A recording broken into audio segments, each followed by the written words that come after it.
Guys अभी हमारे देश के लोग टुकड़े टुकड़े हो रहे हैं। बहुत सारे चीज़ में वो टुकड़े टुकड़े हो रहे हैं। ये मुस्लिम का है, ये हिंदू का है, ये ही करने में लगे हुए हैं। अभी देखिएगा चाइना, रशिया, वेस्टर्न कंट्री तो वो डेवलप हो रहे हैं। क्यों डेवलप हो रहे हैं? वो हिंदू मुस्लिम नहीं देख रहे, वो देख रहे हैं कि डेवलप कैसे किया जाए, अपने देश को विकासशील देश को विकसित कैसे किया जाए। उस पर चर्चा चल रही है, उस पर ध्यान दिया जा रहा है, जबकि हमारे देश में छोटी छोटी बातों पर रिएक्शन हो रहा है। दोस्तों, इस वीडियो बनाने का मोटिव है कि एक वीडियो मैंने देखा, जिस वीडियो में बताया गया कि लोग साईं बाबा तक को भी नहीं छोड़े, उसको भी हिंदू मुस्लिम कर दिया। क्योंकि देखा जाए तो साईं बाबा का कल्चर मुस्लिम जैसा है, मगर कुछ बुक कहते हैं कि वो हिंदू थे, कुछ पंडित जी भी कहते हैं कि वो मुस्लिम थे। तो आइए क्या है माजरा जानते हैं। Without wasting any time, let's start my reaction video. भक्तों की परेशानी दूर करने के लिए एक आवाज से बारिश रोकने वाला, कुएं में गिरी हुई लड़की को बचाने के लिए उसे हवा में उठाकर बाहर लाना, तेल के बदले पानी डालकर दिया जलाना संभव है क्या? ऐसे कई चमत्कार साईं बाबा ने अपने जीवन काल में किए हैं। आज इतने चमत्कार करने वाले व्यक्ति या भगवान पर इतने सवाल क्यों उठाए जा रहे हैं? इससे पहले कि हम उन सवालों की तरफ बढ़ें, हम सभी को एक छोटी सी बात समझनी होगी। हमारे भारत देश में हर इंसान की जिंदगी को रिलीजन मतलब एक और पर्पस देने का काम करता है। अब उस सवाल पर वापस आएं और उसे साफ शब्दों में कहने की कोशिश करें तो क्या साईं बाबा हिंदू हैं या मुस्लिम? ये कहना काफी मुश्किल है, क्योंकि इनका दर्जा हर इंसान की श्रद्धा के हिसाब से बदल जाता है। हर इंसान साईं बाबा को एक अलग नजर से देखता है। आज भी साईं बाबा को दोनों धर्म के लोग पूजते हैं। हिंदू और मुसलमान के मन और मुटाव को एक तरफ रखकर देखें तो इससे बेहतरीन बात क्या ही हो सकती है? एक ऐसा व्यक्ति या महापुरुष जो दोनों धर्म के लोगों को एक मकसद के लिए साथ लेकर आता है। भगवान के लिए प्रेम और चिंतन। हमारी दोनों धर्म को अलग करने की आदत आखिर इतनी आसानी से तो बदली नहीं जा सकती।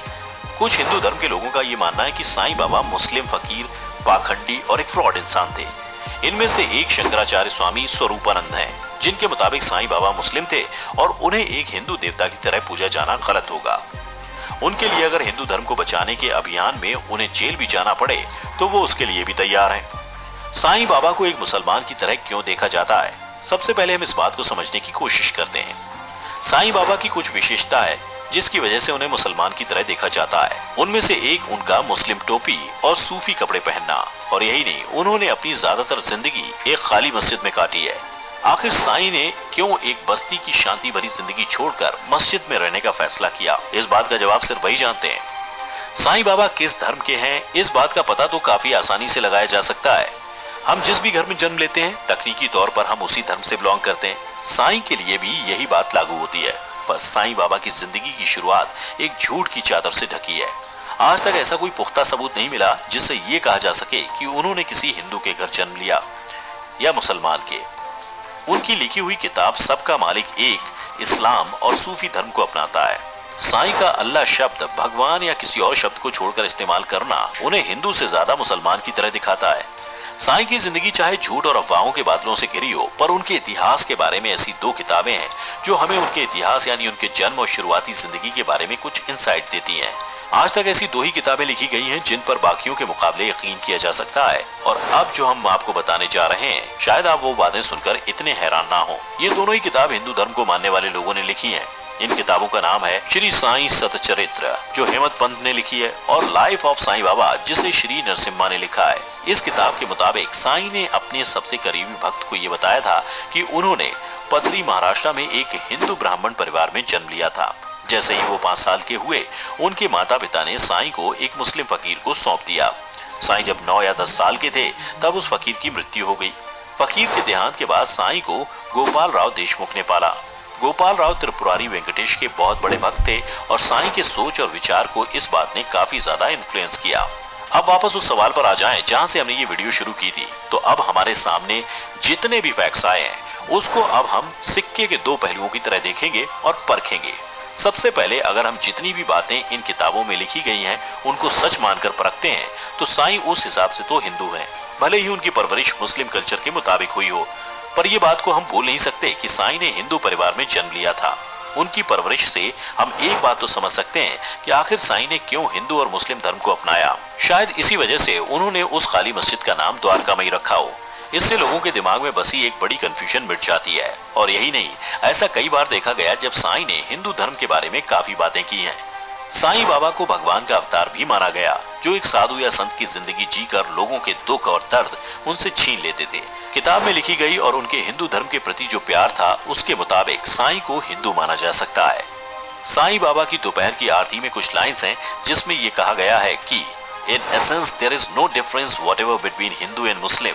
You look with affection on both Hindus and Muslims. This Sai, who pervades all as the soul of all demonstrates. ये दो लाइन का मतलब हिंदू धर्म की कुछ पवित्र किताबों से जुड़ा है। ऐसा पहली बार नहीं है जहां उन्होंने हिंदू धर्म के कॉन्सेप्ट को अपने उपदेश के द्वारा बताया हो। साईं ने अक्सर भागवत गीता में लिखी गई बातों पर अपने विचारों को प्रकट किया है। साईं बाबा का हिंदू धर्म से जुड़ना उनके हिंदू भक्तों में जो विश्वास और यकीन है, उसको दर्शाता है। अब सिक्के के दूसरे पहलू की बात करें तो इन किताबों के अलावा ऐसा और कोई फैक्ट या प्रूफ नहीं है जो इस बात को साबित कर सके। किताब में लिखी हुई बातें अक्सर सच नहीं होती। साईं का व्यवहार, उनके रहन सहन मुस्लिम कल्चर को दर्शाता है। अगर किताबों में लिखी गई बातों को हम एक तरफ रख दें तो शुरुआत से लेकर अब तक हमने जितनी भी बातें साईं के बारे में की हैं, उसके मुताबिक साईं बाबा मुस्लिम थे। ऐसे कई लोग हैं जो मुस्लिम होने के बाद भी हिंदू धर्म को काफी मान देते हैं। हो सकता है साईं भी इन्हीं में से एक हूँ। किसी और धर्म के होने का ये मतलब नहीं है कि आप दूसरों के धर्म को अपने से नीचे रखें। बिना इस किताब के हम साईं बाबा को हिंदू या मुस्लिम मान सकते हैं और अंत में ये हमारी श्रद्धा के ऊपर डिपेंड करता है कि हम साईं बाबा को कैसे देखते हैं। साईं बाबा अपने पहनावे, जिंदगी, टीचिंग्स और विभिन्न फॉलोअर्स से हमें भारत के डाइवर्स कल्चर को रिप्रेजेंट करते हैं। विविधता में एकता यानी यूनिटी इन डाइवर्सिटी के बारे में तो हम सभी जानते हैं, पर क्या हम साईं बाबा के केस में इस बात को कबूल कर पा रहे हैं? आज जहां इंसान धर्म को धंधा बना चुका है और भगवान को उस अफसर की तरह देखा जाता है जिससे चढ़ावा चढ़ाकर अपनी गलतियों की माफी कबूल करवा सके, उस बात पर ज्यादा ध्यान क्यों नहीं दिया जा रहा? साईं बाबा का धर्म पता करना उतना ही मुश्किल है जितना भूसे के ढेर में से एक सुई निकालना, पर कम से कम उनकी सीख को हम अपनी जिंदगी में उतारने की कोशिश तो कर ही सकते हैं। आपके हिसाब से साईं बाबा हिंदू हैं या मुस्लिम? कमेंट सेक्शन में जरूर बताएं। अगर आपको ये वीडियो पसंद आई हो तो इसे लाइक, शेयर और चैनल को सब्सक्राइब करना ना भूलें और हाँ, बेल आइकन भी दबा दें। दोस्तों ये वीडियो कैसा लगे कमेंट में बताएं कैसा लगा। और दोस्तों मैं एक वीडियो देखा था जावेद जाफरी का, वो मजाक अंदाज में कह रहे थे हरा मुस्लिम हो गया, लाल हिंदू हो गया, नारियल हिंदू हो गया, खजूर मुस्लिम हो गया। वो मजाक ही अंदाज में कर रहे थे ये बात, मगर उसकी बात में 100% हकीकत थी। ऐसा ही हो रहा है अभी। दोस्तों अभी हमें सुधरने का मौका है। दोस्तों अगर आपको इस टाइप का वीडियो देखना पसंद आता है, दोस्तों मैं ज़्यादा ना कहते क्योंकि वीडियो लंबी हो रही है। दोस्तों ये वीडियो अगर आपको अच्छी लगी तो लाइक करें और साथ में इस टाइप का वीडियो अगर आपको अच्छी लगती है तो सब्सक्राइब करके बेल आइकन को दबा के ऑल पे सेलेक्ट कर दें ताकि इन फ्यूचर आने वाली हमारी हर एक वीडियो की नोटिफिकेशन आप तक पहुंचे सबसे पहले। शुक्रिया, धन्यवाद।